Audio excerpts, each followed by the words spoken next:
Thank you very much for joining us at the MIDD Plus 2023 Clinical Track Program.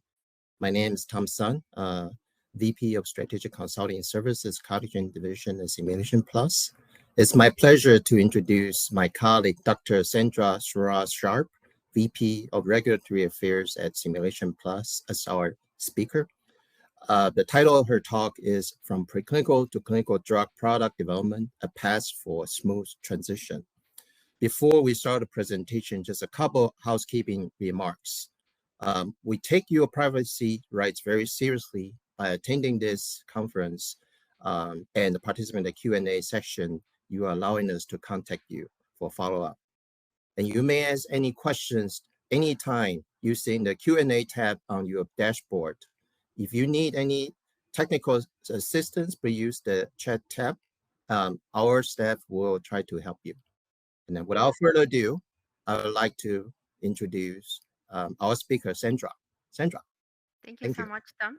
Hello, everyone. Good morning, good afternoon, good evening. It is really a great pleasure to be here as part of this MITD Plus 2023 conference. I'm just going to stop sharing my webcam because it's a little distracting. So my presentation will provide a general framework or a strategy to follow when moving from preclinical to clinical first-in-human studies based on the implementation of risk identification and mitigation strategies, focusing on the application of PBPK and PBVM. Okay.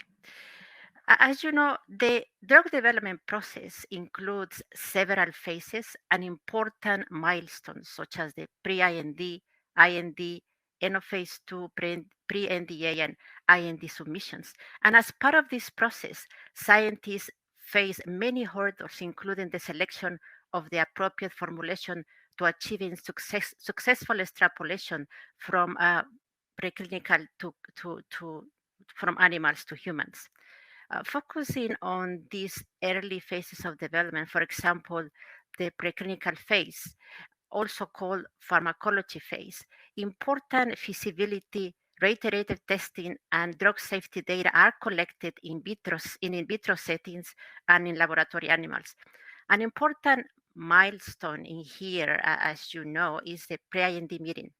And I really hope that the sponsor are taking advantage of requesting a pre-IND meeting with the agency, especially FDA, prior to the IND submission. Hopefully that you can then incorporate any learnings and any regulatory feedback into the first-in-human study design, which will minimize risk or any clinical hold due to any safety concerns. A relevant question to my presentation today is, how do we achieve a smooth transition from preclinical to early phases of development? And I hope that you all agree with me that this is a challenge, right? Because what might work well for one candidate may not be appropriate for others. So how but however, if we consider the motto begin with the end in mind, which in this case is the approval of the first in human studies, the chance for a smooth transition will increase. Why?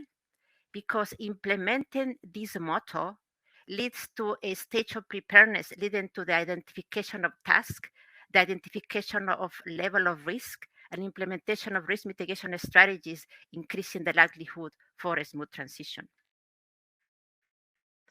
Also, to ensure a smooth transition from preclinical to clinical studies, early phases, I think that it's important to understand what is the purpose of these phases of development, especially these early phases of development. So, from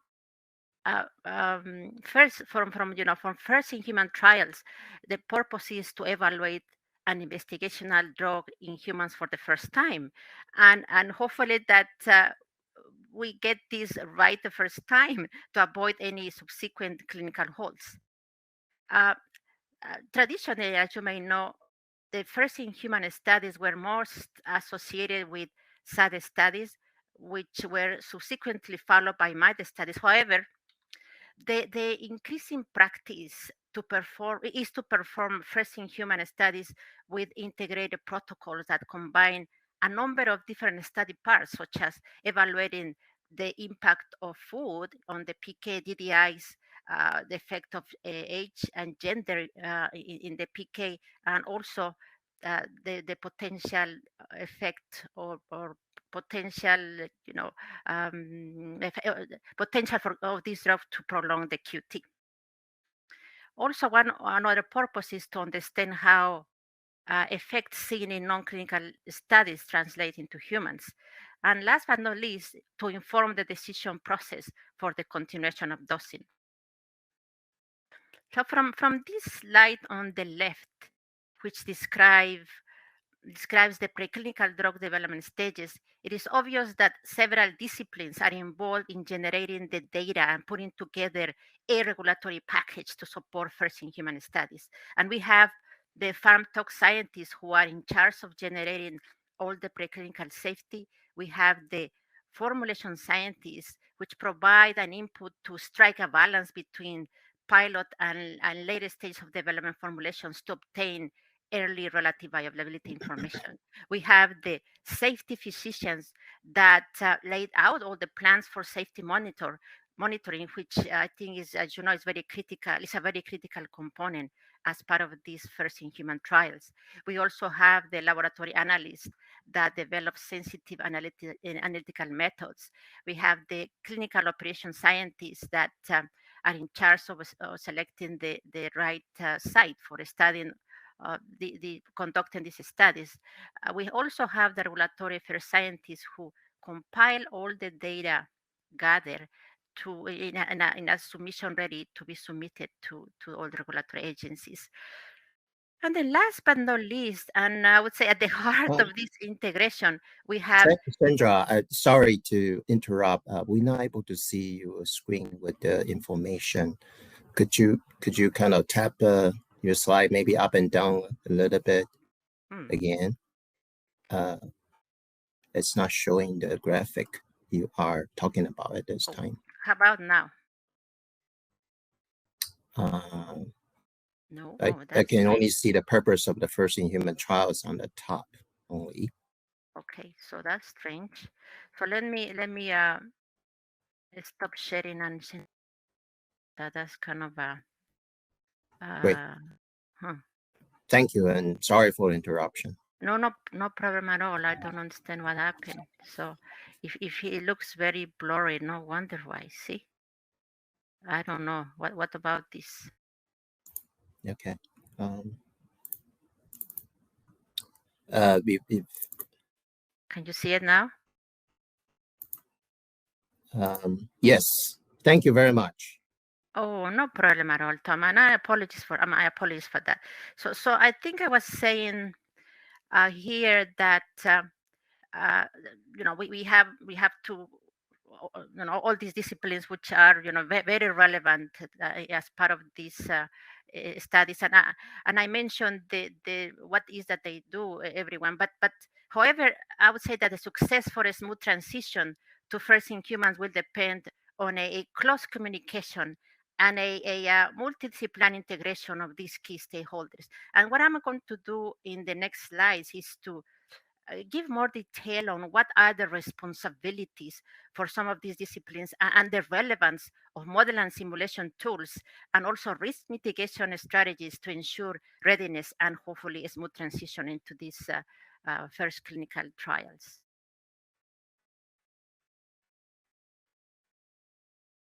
Now, let's start with what is that the CMC scientists do.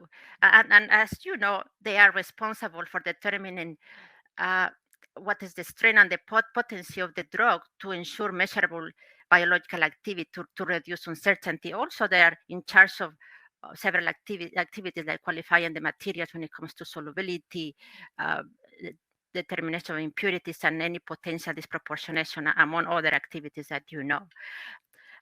When it comes to biopharm scientists, these group of scientists in close communication with CMC scientists evaluate the impact of formulation changes, the changes in material attributes such as particle size distribution, the impact of process parameters on the solution and also on the systemic exposure.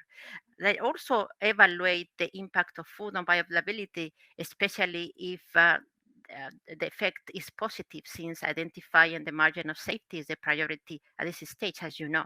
They also are in charge of determining whether the PK is dose proportional. So, as you know, understanding what formulation factors are going to impact absorption in vivo is very critical. And so, uh, uh, and it's also important to identify the best approach for calculating the dose for first in humans. And I will explain later if PK is not linear, then the use of PBPK or PBVM instead of allometric scaling can provide a better prediction of the dose for first in human, leading to a smooth transition. Now, when it comes to the analytical methodology and biopharm scientists, they should be closely collaborating to identify the most appropriate methods and provide a summary for the analytical assays that were used to characterize the non-clinical pharmacokinetics and toxicokinetics, including how robust are these methods, right? But I want to emphasize here that a special effort should be undertaken to develop fit for purpose dissolution methods that are not only discriminating but also biopredictive. And you might be thinking, how is it possible to develop dissolution methods that are biopredictive at this early stage? Well, this slide summarizes the use of PVVM and PVPK on risk assessment evaluation, especially on formulation selection, and to guide the development of biopredictive dissolution method. And in this case, analytical methodology, CMC, PharmTox, biopharm, pharmacometric scientists should be closely collaborating together in this effort. And the idea here is to develop early on a PVPK absorption model relying PBVM relying on data available at this stage. And in this case is all the preclinical data available, in vitro and in silico information, along with the solution data generated in several media from several prototypes for this specific drug product. And all this information, once entered into GastroPlus, will allow us to determine the in vivo dissolution profiles. And this data in turn, and with the utilization of other softwares like DDD Plus, can help us guide or select the target formulation, and especially to develop and refine an in vitro dissolution method that matches the target in vivo profile. And I like to emphasize that this dissolution method developed at this stage is a fit for purpose method and might need to be further refined later on once we acquire or the company acquires more PK data, especially clinical data. However, this method will become very relevant in later stages of development, especially for risk evaluation, identification of the CMS and CPPs, and identifying a robust safe space. And all these will definitely contribute, in my thinking, to a smooth transition into later phases of development. Now, I have mentioned uh, many times on the importance of risk assessment and evaluation to ensure a smooth transition.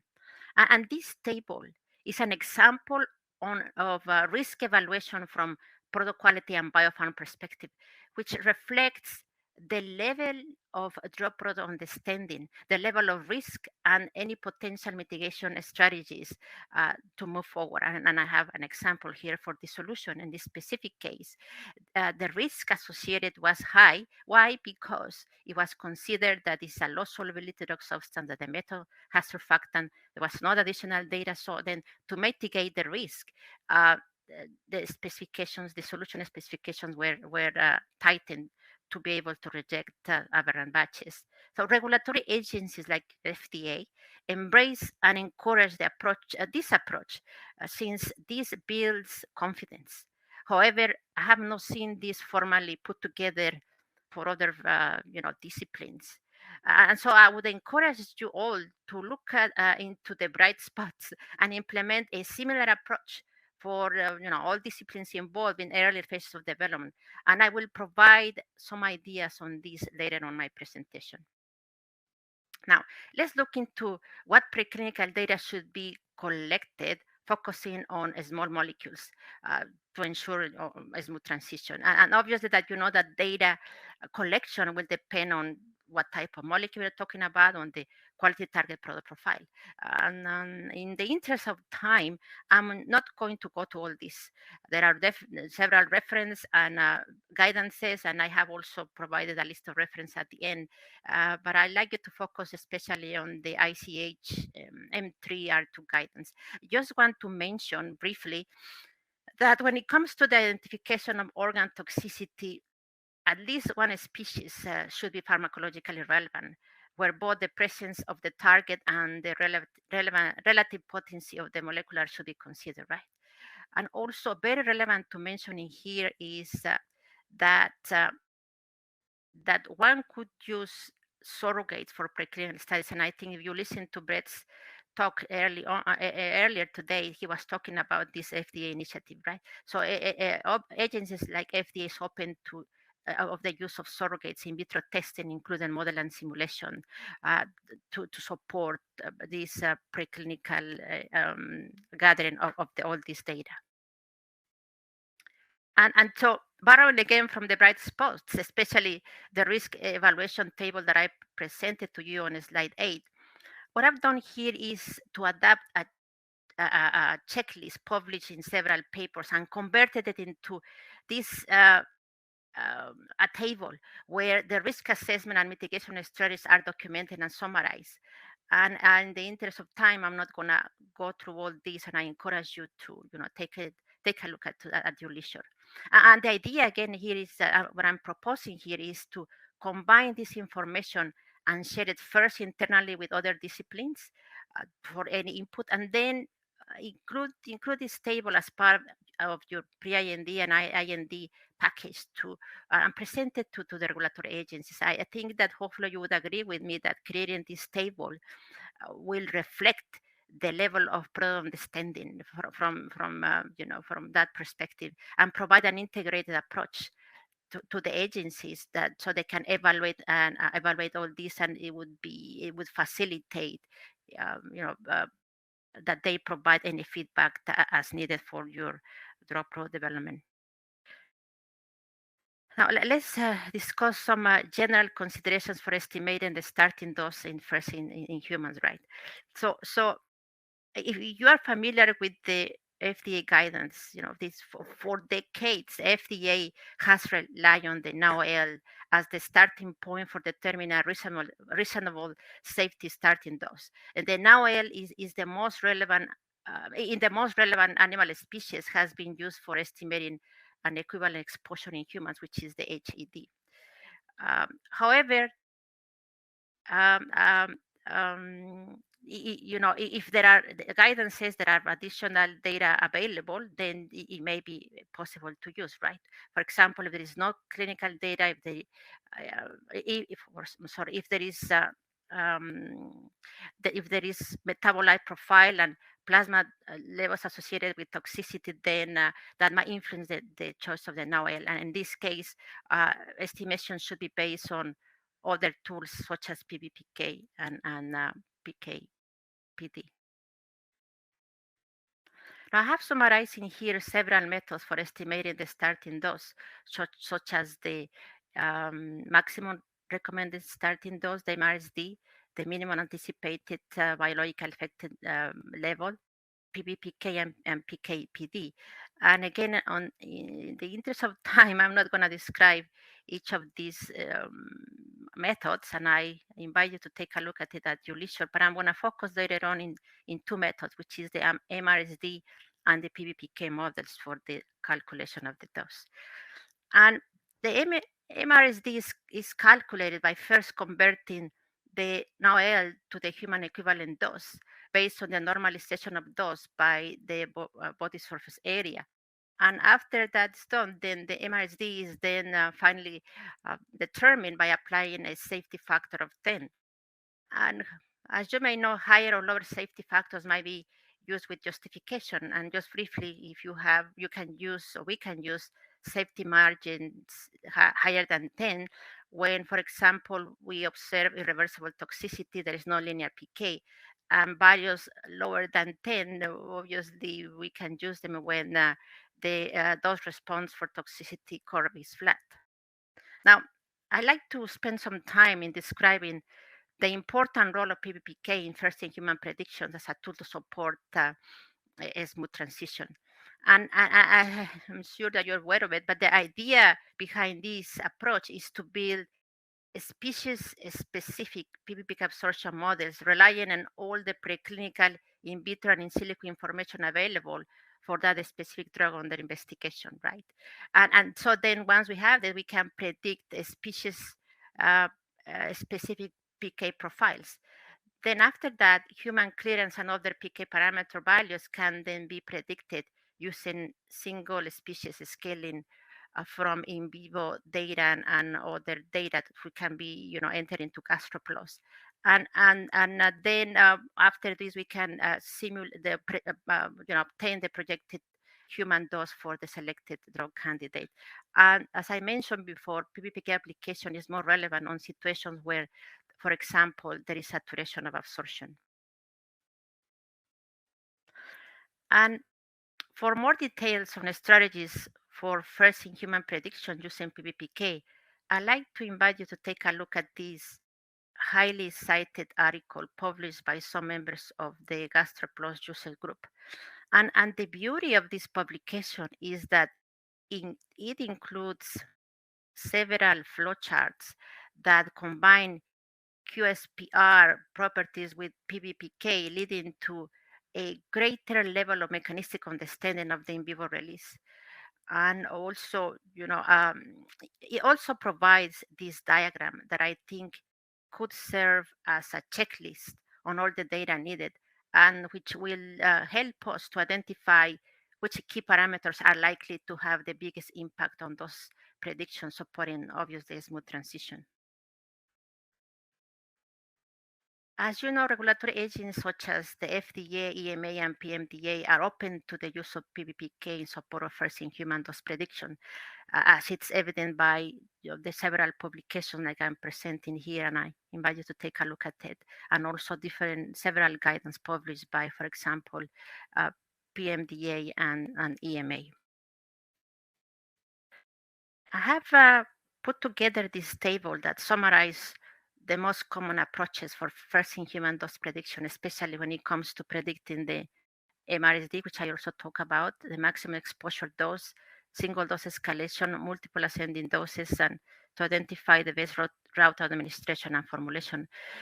Although FDA recommends, as I mentioned before, the use of empirical approaches, at least, until recently for the estimation of the MRSD, hopefully you can agree with me that the development of PBPK models early on drug product development streamlines the process in selecting the dose and provides for example, a sort of confirmation of results and preparedness for unexpected clinical findings. I've also created these other tables, an example for tracking risk identification and mitigation strategies, which should be shared internally and with regulatory agencies, in my opinion, for successful transition into first-in-human studies. And this is not a comprehensive table, but I'm showing in here this to illustrate the point, the message, and to encourage you to implement it in your programs as much as possible. And so with the interest of time, I'm just going to present to you this diagram. At the beginning of my presentation, I encouraged you all that as part of pre-IND milestone, sponsors should reach out to the agency to request a meeting, which could be a type C meeting, right? And this will really, I would say, contribute to smooth transition. And what I've done here is to put together a flow chart on the data that should be collected as part of this briefing document. And, it's all the information gathered at that phases of development to justify any data that has been collected, right? And so you put all this into pre-ended package document and reach out to the agency. And I have put here some references and also what data is important to be included in that package. And once we have received the feedback from the agency, then they can be utilized for their conduct studies that are needed and collect any additional information relevant. It will also help us to finalize any reports and the investigational brochure, and they have this everything ready for submission to the FDA in this case and for feedback. And hopefully that we will get we companies won't get any safety holds. So I like to conclude my presentation with some take-home messages. I mentioned that the smooth transition from preclinical to clinical studies requires the collaboration of multiple disciplines working towards the same goal. Hopefully that you agree with me that the safety and well-being of the subjects that are part of these clinical trials should always be the priority, and a special consideration should be given to characterizing the risk and putting in place appropriate strategies to mitigate these risks. And this should be guided, as I mentioned before, by the creation of tables, checklists that are shared among all team members and all disciplines for input, right? And last, PBPK models should be implemented as early as possible in drug product development to streamline formulation selection, developing biopredictive dissolution methods, and to inform the choice of dose at dose range and dose escalation. And I'm going to stop here and have a list of reference. And hopefully I didn't go much over, and I'll be happy to entertain any questions you might have. Or, wait for the panel discussion. Thank you very much, Sandra, for a very insightful presentation. We still have a couple minutes. Maybe I will ask one question in general. So you mentioned about PBPK, PBPM method can be used for early phases development support formulation development, and particularly the predictive dissolution methods. Based on your experience, that how often this kind of approach was supported for like dissolution methods and other that commonly applied? Appreciate your input. Sure. As you may know, I was a reviewer at the FDA, and since I've been here at Simulations Plus, I think that more than, I would say, hopefully I'm right, more than 50% of all the packages or consulting projects that we have are related to determine the first in human. We have so many of them. The use of PBPK and PBM for formulation selection. Sure. When it comes to the selection of the biopredictive dissolution method or guided, we don't have that many. So that I think that's the reason why I have shared with you a proposed plan, a strategy for helping the industry to develop that method as early as possible, relying with the data there. And again, people think, how can we claim this to be biopredictive? I want to emphasize that at that stage, a fit for purpose that is very helpful.